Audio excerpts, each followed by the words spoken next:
नमस्ते बच्चों, हम लोगों ने उपसर्ग प्रकरण को पढ़ा था। उपसर्ग प्रकरण के अंतर्गत उपसर्ग पढ़ रहे थे। संस्कृत भाषा में 22 उपसर्ग होते हैं।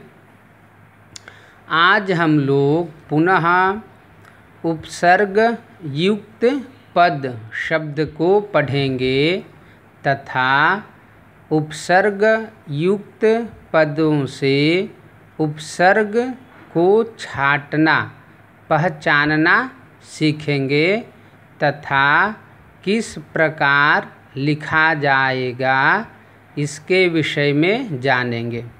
जैसे उपसर्ग युक्त पद हुआ प्रणमति। क्या है? प्रणमति। इस पद में उपसर्ग हुआ प्र और शब्द है नमति। किस प्रकार लिखा जाएगा? यहाँ लिखेंगे प्र प्लस का चिन्ह लिखेंगे और नमति इस शब्द को लिखेंगे। किस प्रकार लिखें? प्र प्लस नमति। इसी को मिला करके यदि लिखना होगा प्र प्लस नमति तो किस प्रकार लिखा जाएगा? प्रणमति लिखा जाएगा। प्र जोड़ नमति, इन दोनों के बीच में जो प्लस का चिन्ह है वह हट जाता है। मैंने बार बार बता रहा हूँ कि जो प्लस का चिन्ह है वो लुप्त हो जाता है, अदृश्य हो जाता है, तो रूप बनेगा प्रणमति।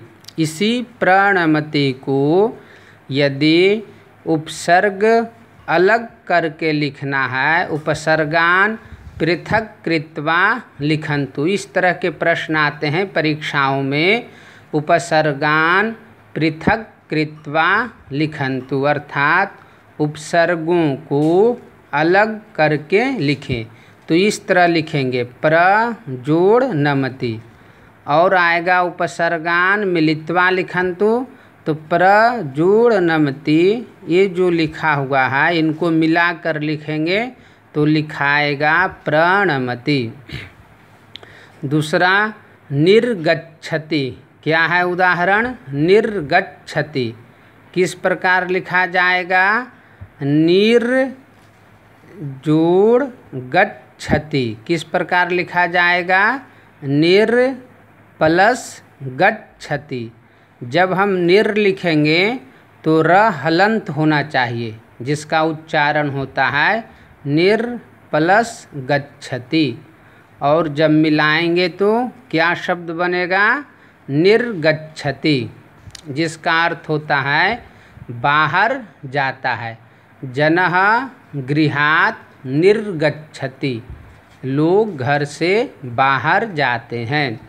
विस्मरति, इस शब्द में उपसर्ग क्या हुआ? वि उपसर्ग है, तो लिखेंगे वि प्लस स्मरति। क्या होगा? वि प्लस स्मरति, वि जोड़ स्मरति। इसको यदि हम मिलाएंगे तो क्या शब्द बनेगा? विस्मरति। और विस्मरति इस शब्द से उपसर्ग को अलग करेंगे तो इस प्रकार लिखा जाएगा वि प्लस स्मरति।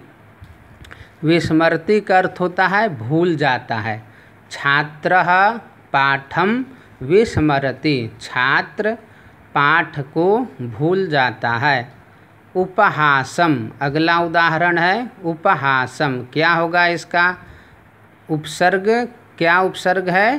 तो उप प्लस हासम। क्या है? उप प्लस हासम। और यदि मिला देंगे तो क्या शब्द बनेगा? उपहासम, अर्थात किसी का उपहास करना, मजाक उड़ाना। निर्मितवान क्या उदाहरण है? निर्मितवान। उपसर्ग क्या हुआ? निर प्लस मितवान। क्या है उपसर्ग? निर प्लस मितवान। इसी को यदि हम निर प्लस मितवान को मिलाकर लिखेंगे तो इस प्रकार लिखा और बोला जाएगा, निर्मितवान। आगत्य क्या है उदाहरण? आगत्य। उपसर्ग क्या है इसमें? आ प्लस गत्य। क्या है? आ प्लस गत्य। इन्हीं को यदि मिलाएंगे तो आगत्य ऐसा शब्द बनेगा। आगत्य। सह विद्यालयात् आगत्य भोजनम करोति। वह स्कूल से आकर भोजन करता है। इसका अर्थ हुआ आगत्य, आकर। अगला उदाहरण विचार्य। विचार्य। विचार्य इस शब्द में उपसर्ग है वि प्लस चार्य। क्या है उपसर्ग? वि प्लस चार्य। यदि वि प्लस चार्य को मिलाकर लिखेंगे तो इस प्रकार लिखा जाएगा, विचार्य, जिसका अर्थ होता है विचार कर, सोच कर। अहम विचार्य पुस्तकम पठामि। मैं सोचकर पुस्तक पढ़ता हूँ। जो कार्य जीवन में विचार करके किया जाता है उस कार्य में लोगों को सफलता मिलती है। अतः कोई भी कार्य करने से पूर्व अवश्य विचार करके करना चाहिए। ये बुद्धिमान लोगों का लक्षण होता है। प्रतिदिनम। इस शब्द में उपसर्ग हुआ प्रति प्लस दिनम। क्या उपसर्ग है? प्रति। लिखा जाएगा प्रति प्लस दिनम। क्या शब्द बनेगा? प्रतिदिनम, अर्थात रोज रोज। अहम प्रतिदिनम ध्यानम करोमि। मैं रोज रोज ध्यान करता हूँ। प्राप्तवान। अगला उदाहरण हुआ प्राप्तवान। उपसर्ग क्या है इसमें? प्र उपसर्ग है। प्र प्लस आप्तवान। क्या है उपसर्ग? प्र। किस प्रकार लिखा जाएगा? प्र प्लस आप्तवान। क्या बनेगा? प्राप्तवान। जैसे अहम पुस्तकम प्राप्तवान, मैंने किताब पाया। प्राप्तवान का अर्थ होता है प्राप्त किया। अगला निर्दिशति। क्या है उदाहरण? निर्दिशति। उपसर्ग हुआ निर प्लस दिशति। क्या है उपसर्ग? निर प्लस दिशति। क्या शब्द बनेगा? निर्दिशति, अर्थात निर्देश देता है। अवरुहति। क्या है उदाहरण? अवरुहति। इस उदाहरण में अस्मिन् उदाहरणे कः उपसर्गः अस्ति? अव उपसर्गः अस्ति। वयं कीदृशं लेखिष्यामः? अव प्लस रुहति। कीदृशं लेखिष्यामः? अव धन रुहति। मिलित्वा किं रूपं भविष्यति? अवरुहति। अर्थात खगः अथवा वानरः वृक्षात् अवरुहति। बंदर पेड़ से अवरुहति मतलब उतरता है। अग्रे कः किम् उदाहरणम् अस्ति? आनयति इति उदाहरणम् अस्ति। किम् अस्ति? आनयति। आनयति इति शब्दे कः उपसर्गः? आ प्लस नयति। आ उपसर्गः अस्ति। कीदृशं लेखिष्यामः? आ प्लस नयति।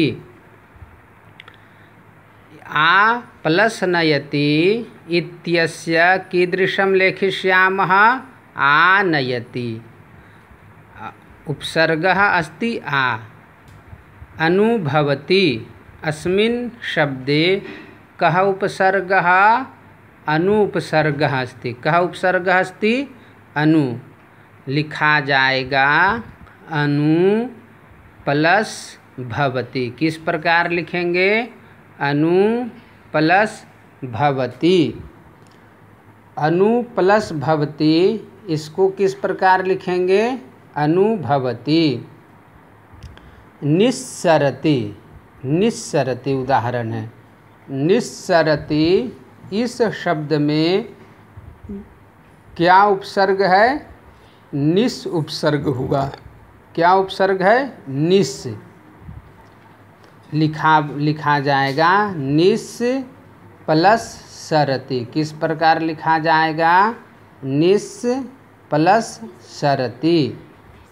और इसको मिलाकर लिखेंगे तो निस्सरति लिखा जाएगा। निस्सरति मतलब इसका भी अर्थ होता है, ऐसे गमन अर्थ है निस्सरति। उपदिशति इस शब्द में उपसर्ग है उप,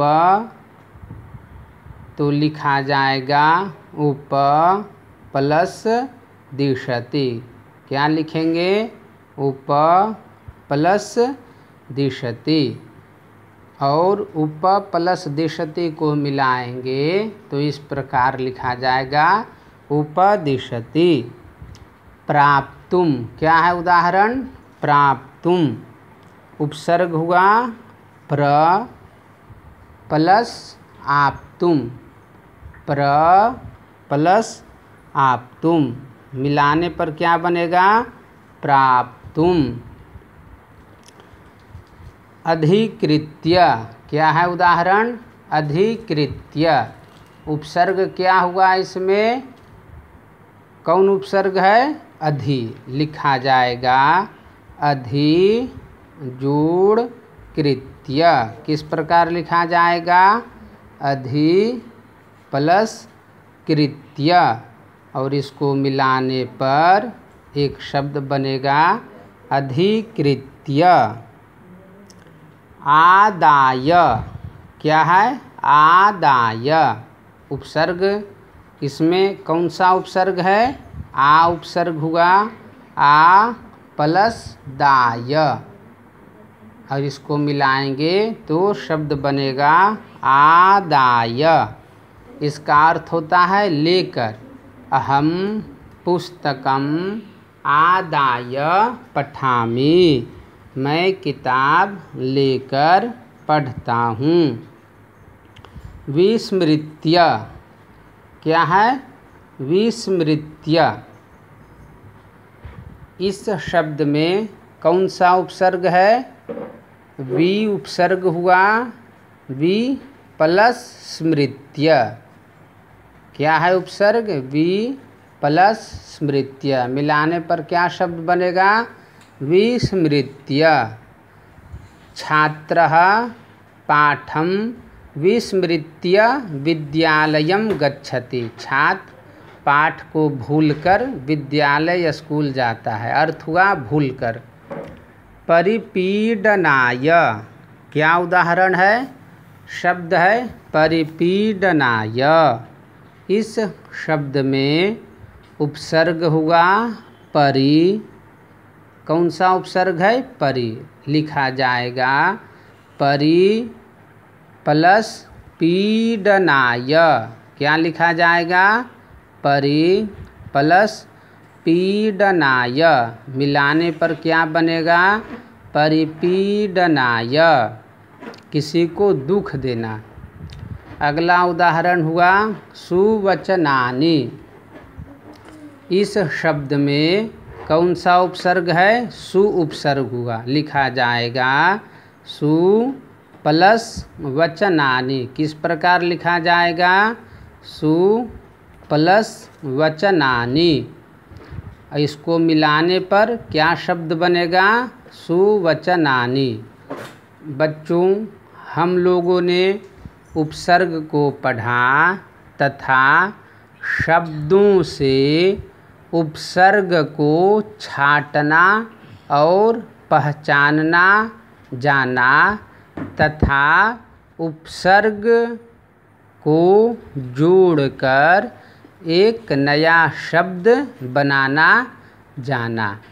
यदि हम 22 उपसर्ग को याद रखते हैं तो हम झट से शब्दों से उपसर्गों को पहचानना सीख जाएंगे, उसको छांटना सीख जाएंगे तथा उपसर्ग को जोड़कर प्रयुक्त करके एक नया शब्द बनाना भी सीख जाएंगे।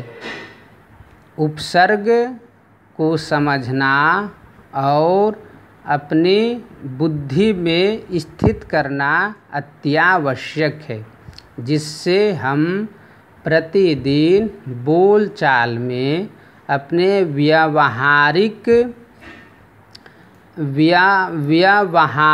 क्रियाकलापों में व्यावहारिक संवादों के द्वारा भी हम उपसर्ग युक्त शब्दों को प्रयोग करके अधिकाधिक ज्ञानार्जन कर सकते हैं तथा प्रयोग करने की क्षमता को संवर्धन कर सकते हैं।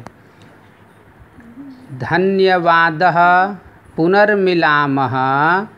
जयतु संस्कृतं, जयतु भारतं, जयतु DAV।